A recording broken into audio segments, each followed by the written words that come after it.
Have you ever wondered how an idea can start to feel alive? That's what an egregore is. Do you know what an egregore is? I'm going to explain it right now. So, egregores are essentially vibes. So I believe that the Christian God is an egregore. Let's talk about egregores. Egregores are energy beings, thought forms created by people's belief, worship, and emotional energy. Hey guys, today let us learn a little bit about egregores. I don't know much about the subject, but I would love to learn, and I went through a rabbit hole the other day on Reddit and on TikTok, and I want to see what are people saying. Let's learn together. Have you ever wondered how an idea can start to feel alive? That's what an egregore is. An egregore is a group thought form. It's an energetic entity created when a bunch of people focus their attention, belief, and emotion on the same thing. The more people feed it, the stronger it gets. It's like a psychic echo of a group's mind, values, and emotions, living in the collective field. You can't touch it, but you can feel it. It influences people, events, and even shapes culture. Some global examples of egregores would be Christianity. It's not just a religion, but a massive energetic field shaped by 2,000 years of faith. The American Dream, a belief system that fuels ambition, consumerism, and identity. Capitalism, more than an economy, it has its own logic, symbols, and survival instinct. And the internet, yes, even memes and algorithms can feed egregores. Political movements, from feminism to QAnon, every movement generates its own field. Corporations like Apple or Disney, they have loyal followers, symbols, and rituals. That's egregore behavior. The point is, egregores aren't fiction. They're energetic patterns that emerge from shared belief. And the more energy you give them, the more they shape your world. Do you know what an egregore is? I'm going to explain it right now. So, egregores are essentially vibes. Egregores are conglomerations of energies that you can tap into and work with. And to give the best example I can think of is this. The ocean is an egregore, like the concept of the ocean. That is an egregore. You could close your eyes and tap into it right now. You could hear it, you could smell it, you could feel it, you could utilize it in your work, in your magic, in your day-to-day. It can bring you peace, serenity. The ocean is an egregore, and then each different ocean on Earth has its own egregore. For example, the Black Sea has a different vibe to the Pacific Ocean. They are just different energies, and yet both of them fit into the greater energy of the ocean.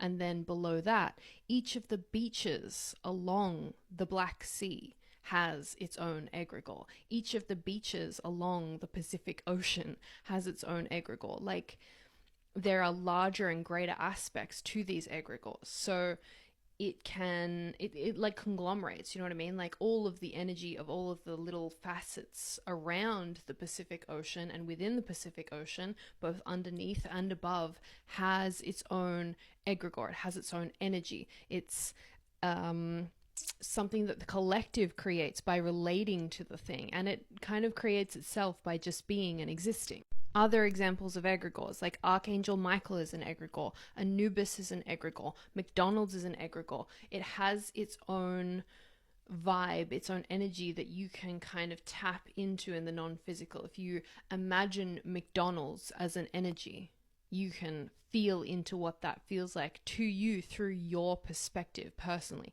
Someone else can also tap into that egregore and feel what that feels like through their personal perspective too. They are effectively collective thought forms in the non-physical that you can connect in with, both greater and smaller, and they have their physical correspondences in the world. So like, let's say Athena has her own egregore, and there are a lot of people on Earth that also represent an aspect of Athena. Like, you can be Athenian, you can be strategic, you can be the kind of like the person who's constantly playing chess in their mind against or with whatever's going on in front of them. Like, you can be that kind of Athenian intelligence, and that's you being a part of Athena's egregore. These egregores also chop and change in time. Now, time's an illusion. So at the moment, Athena's egregore looks like this. 2,000 years ago, Athena's egregore looked completely different. Like, it's also relative to where you're sitting in the time-space continuum as well. There is a reciprocal toing and froing of energy between us physical creatures, if you want to call us that, and the egregores themselves. They influence us, we influence them. The astrology signs, planets, and houses, they're all egregores in and of themselves. And we each relate to them kind of independently or through our own personal perspective. That's why two astrologers can have two completely different takes on a house, and it'll work for them personally because that house is big enough conceptually to contain both things and work for each of those astrologers on their own merit. Another perfect example on egregores that I can give you is like some people will work with Lilith, Hecate, Kali, and have a terrifying experience. They will not enjoy the energy that is coming to them, or that energy will be really harsh on them. And a completely different person can relate to any of those three deities or all three and have a really beautiful experience and be really held and feel into that energy. And it's because one person has integrated that energy. They have really embodied looking into the darkness, transformation. Like they've presumably been through a really rough life and they have taken those energies within themselves easily. And so when they work with those egregores, those entities, they relate to them easily. It's a smooth relationship. Whereas like someone else who doesn't work so much with transmutation, who doesn't look at their own darkness so well, will have a rough time of it. And yet that's one egregore rather than two separate things. It's just that it's being filtered through two different perspectives. So I believe that the Christian God is an egregore. And I wanted to know, has anyone ever had the experience where you were little, you heard about God, you were in genuine need, you prayed, you begged, you pleaded, and you heard nothing, there was no way out afforded to you. But then when you're okay, when you're just chilling, he pops his head in and asks for a little attention and devotion. Because that happened to me recently, and I was like, whoa, buddy, where have you been? And I've been feeling this pull towards Christianity, but not in a, walking towards the love and light way, but like being dragged, like something's behind me, like it's coming for my soul. And when I have tried to believe in the past, there was even like this sense of nervousness in me, where I was like, trying to do what I thought was right, but it was very much just not chilling with my nervous system. Anyway, does anyone feel this way, or is this a truly original experience? So are egregores sentient? Meaning, do they have a will of their own? My answer is probably yes, but it depends on how you define sentience. If you see sentience as the ability to move energy with intention, then absolutely. Egregores move people. They organize energy, they influence behavior, and they replicate themselves. And that's functional sentience. But that's not the same as consciousness. Sentience is reactive. It feels and it moves energy. Consciousness is reflective. It knows that it's doing it. So an egregore can act intelligent without ever being self-aware. Its will isn't truly independent. It's emergent. It comes from the coherence of the collective that created it. When enough people feed on an idea with emotion, attention, repetition, that thought form stabilizes in the field and starts behaving as a singular identity. And that's what gives it life. And this is the part that most people miss.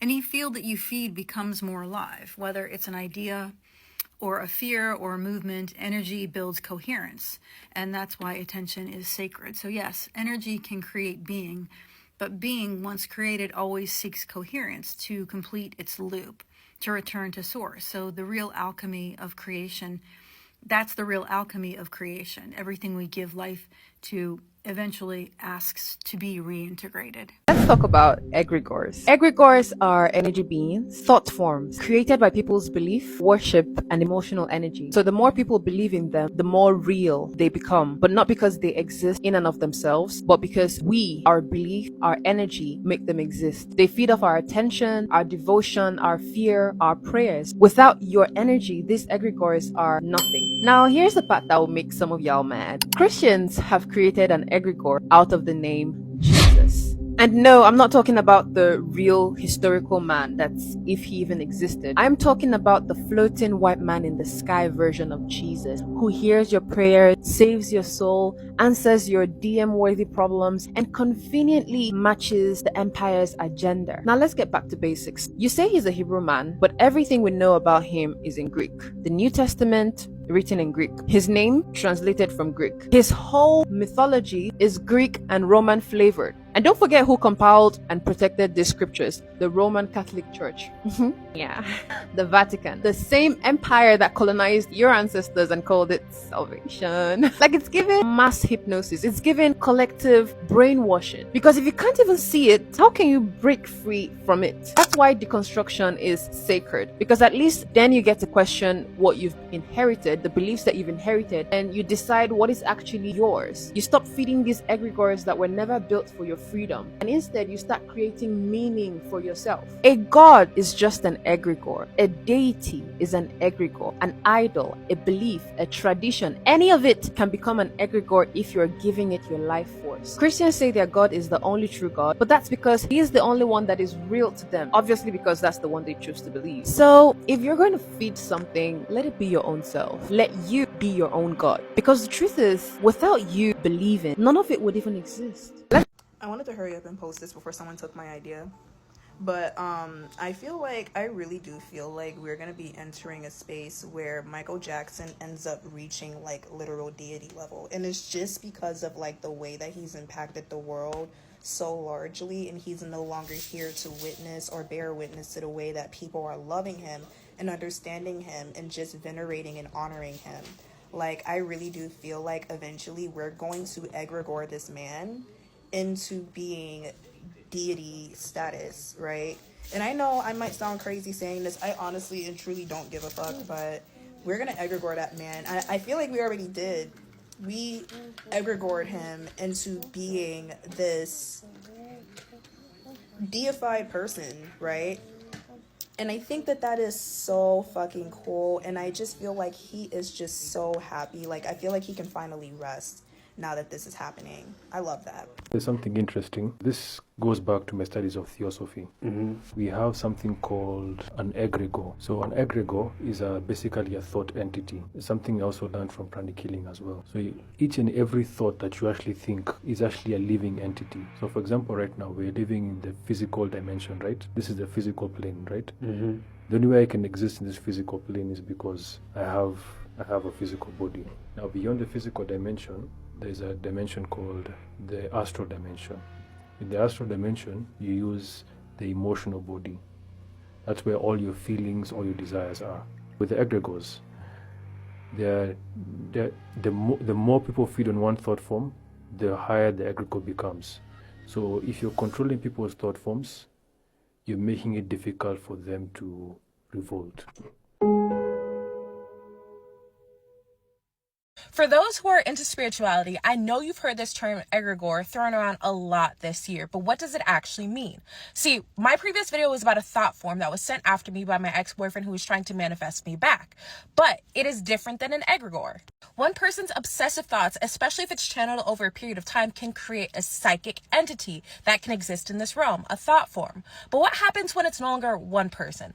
What if it's thousands? What if it's millions? It no longer is just a thought form, it becomes an egregore. See, now it's different because it's a collective thought form that's born from one belief, one conviction, unshared belief that has now created this autonomous entity that only has one mission: to survive, to grow. So it's neither good nor bad, it just wants to survive because it was created. What does it survive on? The same way that a thought form survives on your energy, that is how an egregore exists. It survives on the beliefs that are sent to it. It survives on the energy that is sent to it. So you may have heard this term used for this current presidency.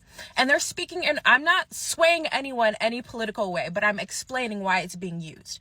It's because when you start to feed into its identity, you are now feeding it. So if you're wearing certain hats and then saying that chant and then going to rallies, you are feeding that egregore. But another thing that it does to get more food, to influence people, is to create an us versus them dynamic, to create conflict, because that is raw, powerful emotion. Eventually, if it grows powerful enough, it can actually start to demand sacrifice from you. Look at what's happening in the world right now. So this is why people have been using this term. Let me know what you guys think. Let me quickly remind y'all that the evangelical egregore, which is the fake Jesus that is responsible for the certain flavor of Christianity fucking shit up right now, is not Jesus. And in fact, in my works, I have spoken to both actual Jesus and the evangelical egregore. Book 1, Book 2. Anyway, with that said, let me stop you right here. Having a hard time connecting with Jesus again because I know he prefers to be the only God you worship. And the evil church messed up my perception of him. How do you know that if the evil church messed up your perception of him? Point blank period, Jesus, as the true actual logos of God, is not nearly so concerned with a lot of things people think he is as he actually is. And in fact, and I think many of you on Wichita can back me up on this, Jesus himself, the true Jesus, has in fact taken people by the hand and led them out of the church and led them into the hands of whatever pantheon they now follow, has connected with them and worked with them alongside these other deities, because Jesus is not concerned with a popularity contest. Jesus is concerned with your spiritual health and well-being. If you grew up in a church that told you that Jesus was basically a warlord and that his father was a very brutal, callous, and, punishing deity, one that insisted that you follow him or else burn forever, you might have been in a denomination that was more in service of the evangelical egregore than the real Christ. If you were taught about a Christ that said, hate the sin, love the sinner, despite this not being biblical, if you were told about a Jesus who only hung out with sinners so that they could sin no more and didn't give a shit about anything else past that, if you were told about a Jesus and a God and a Holy Spirit that are coercive and require you to follow 13 billion different steps to prove your love and obedience to them, you may have been in a denomination in service to that egregore. And very simply, what an egregore is a thought form. If you know what a poltergeist is, you might, know how those work, right? Where it's not a real ghost, but it is a manifestation of energy that starts throwing things around and being noisy. That's what poltergeist means. It means noisy ghost. It starts acting like some force, but it's not really its own autonomous, tangible thing. An egregore is kind of similar in that it is fed by people. People's love, adoration, ideas, perceptions, they pour into this thing that becomes tangible in some way. Intangibly tangible, of course. It's a spirit that can respond and now act autonomously in the same way that a chatbot run by AI could respond autonomously. Like a chatbot, an egregore only knows what it has been fed. It only responds based on what it has been fed. And it still needs more to continue refining itself and existing. So, enough people have poured their belief and earnest hope for a militant, white nationalist Jesus into a mold that took form and essentially took over these denominations that were largely engineered to push back on a lot of the actual values that Jesus professed, right? We know that the CIA had a vested interest in growing certain types of evangelical Christianity to then send them on mission trips to Latin American countries where Catholicism, and specifically liberation theology, which is a very communist-bent theology, was taking root. It was created to basically push back on all of the really radical stuff that actual Jesus was about so that the CIA America could maintain its political hegemony. There are a lot of books that characterize this situation. There are various folks online talking about it, like Genetically Modified Skeptic. There is a lot to say about how rich folk co-opted the name of Jesus to coerce people and essentially create, like, conservative vote farms to push a certain agenda that we are now seeing come to fruition in real time. But that egregore is not Jesus. The real Jesus, that anyone who has encountered Jesus knows, is radical in every way that is completely incompatible with the institutions of this world, and that's why this egregore exists, to keep us stuck basically in the matrix, for lack of a better term, to keep us stuck fighting each other, hating each other, dividing each other, and hoarding our resources from one another rather than sharing with our neighbors. Before anyone pops up and says, wait, Gnosticism, no, wait, Gnosticism, that's the demiurge, hold on, pause, don't get too excited now, Timmy, hold on, okay? Gnosticism is a separate thing that might sound a lot like this. It is a certain technically branded heretical sect of early Christianity that got more or less just stamped out because there were a lot of weird ideas in there that didn't jive with a lot of other stuff that the eventual dominant socio-political hegemony, that council putting their canon together, decided on. Now, of course, right, we can hear that and say, okay, so Gnosticism's legit. Hold on. Not everything that was rejected is necessarily just a political power play. Sometimes things that are rejected because they actually aren't very sound, right? Let's keep that in mind, first of all. But second of all, also with the demiurge, a lot of people, I caution against this because they take a real anti-Semitic slant to it. They start insisting that the Old Testament God, as in, the Jewish God, is some evil fake deity, the demiurge, and that the real God is just so conveniently the one that Christians are following because it's Jesus's real father. I don't think I have to explain how that rhetoric gets very anti-Semitic very fucking quickly. But I will say that the concept of demiurge has some weight to it because it does basically essentially create things like this egregore. I don't think the demiurge is any one creature as much as I think it is a constant in the world. It is a truth. It is the simple fact that people who cannot square divinity with their own desires will create new gods, right? It's what Jesus says when he says many false messiahs will come in my name, and when people will just go after what their itching ears want to hear, right? That is demiurge as a concept, and that's how it relates to egregore. So if you're having a hard time connecting with Jesus, it's likely because you've never been taught about actual Jesus, because actual Jesus was radical in every sense of the word, was institution breaking, was equalizing, where all of the high were made low and all of the low were made high. Jesus is the logos of God, and that means that he is the word made flesh, and the word is the simple fact of love. And when you go through the steps and you do that spiritual algebra to break that down, that's where you get, that's what you realize, and that is inherently incompatible with the institutions that tell us still that you have to earn and deserve and be worthy of the blood that Jesus has already shed. When you still think of God as this one face and this one name, when you don't stop to think about what the name Yahweh even means, it becomes very easy to get stuck into these limiting, constricting traps to miss the grand infinity of God. And that is where a lot of these denominations so easily grab onto people and mislead people about the true nature of God, of Christ, of his spirit, of pretty much anything that any mystic working with this deity, be it Jewish, be it Christian, be it Islamic, or like Muslim, be it anything else, will tell you. So maybe what'll help if y'all have been grown up in these denominations that painted a picture of a really shitty, scary Jesus, maybe what'll help you to connect with him is to stop thinking of him as this one guy.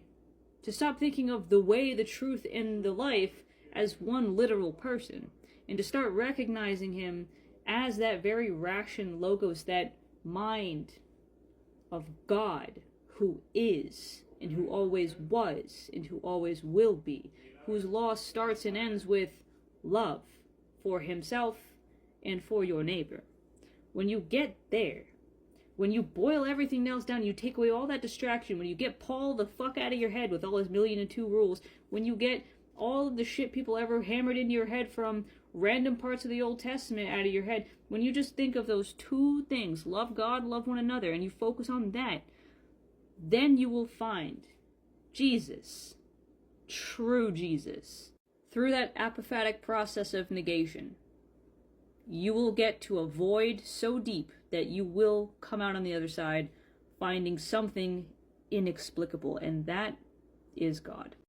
First off, leave your thoughts down in the comments. Let me know what you think about this. Also, I think these women are so smart that they have gotten me around the concept of what an egregore is. When I think about it, it's almost like that quote that we hear a lot: "What you focus on grows." That's what kept going on in my mind over and over again. Let me know what you think about this in the comments. See you next time.